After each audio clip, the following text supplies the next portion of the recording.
Hello, this is Suzanne Ducharme, pediatric speech language pathologist and author of the newly published book, Childhood Speech and Language Disorders. Welcome back to my video series of chapter overviews about the book that just gives you a little bit more of a taste of what's in each chapter and hopefully piques your interest in looking further at the book. Today's topic is Chapter 9, Bringing It All Together. So in the prior chapters of this second half of the book, we looked at the parent experience in receiving a diagnosis, and we looked at, in Chapter 8, we looked at finding the new normal and really the importance of becoming the leader of your child's therapy team. So today's chapter, Chapter 9, is about what happens when things have been going for a while. And this really applies more to kids who have more moderate to severe issues. The kids who have short-term issues, chances are they've moved through whatever their therapy process is and it's sort of in the rearview mirror. It's just something that's in their history. But for kids who have longer-term concerns, there's another layer of issues that comes up when you've been at this for a while. And so this chapter really does two things. It asks you to stop, take stock, and look back, reflect back on how far you've come.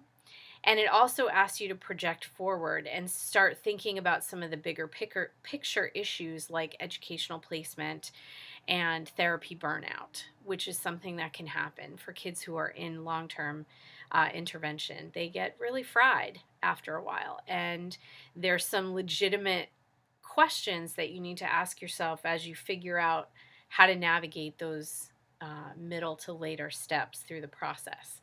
And one of the things that this chapter does, that whole looking back process, is it asks you to go from what I call mouse view, which is where you're down in it, you're in the details, you're in the day-to-day function, you're in the schedule, you're in the management of all of the nitty-gritty of this, along with everything else that you're managing in your life, versus taking a step back and going into what I call eagle view.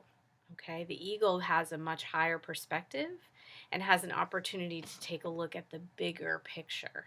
And so it's really important to do that not only as a one-time exercise, but periodically, because it's so easy when you're with your child every day, or you're watching them struggle every week, or they're making their way through their therapy, their mid to long-term intervention. It's so easy to sort of get stuck there, and it's really important periodically to take a look back and say, hey, what can we do now that we couldn't do 6 months ago or a year ago? Or what are the things that we thought we'd never see that now we're seeing? Either they're emerging or now they're mastered.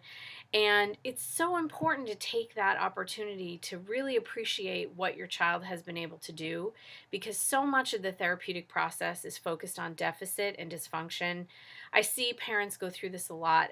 Every time they come up against an annual evaluation or the 6-month assessment, and it's another catalog of inventory of things that aren't happening yet or that aren't happening. And it's really important for you as a parent, and just for you as a soul, to be able to take a look back and appreciate what has come together for you, what has come together for your child, and to be able to have that as inspiration for continuing the journey that you're on. And so I would ask you today, my challenge to you is to say, do you tend to be stuck in mouse view? Or do you take that periodic opportunity to go into eagle view and really appreciate all that you've accomplished? Once again, if you are interested in purchasing the book, you can do so directly from the site. And if you choose to purchase through the link here to the publisher, you are entitled as a member of my community to a generous 30% discount. You can also click below to join my community, where you'll have access to more videos and content, or you can send me a message directly if you have a question or a comment that you'd like to share. Thank you so much for being a part of this journey with me and for watching these videos.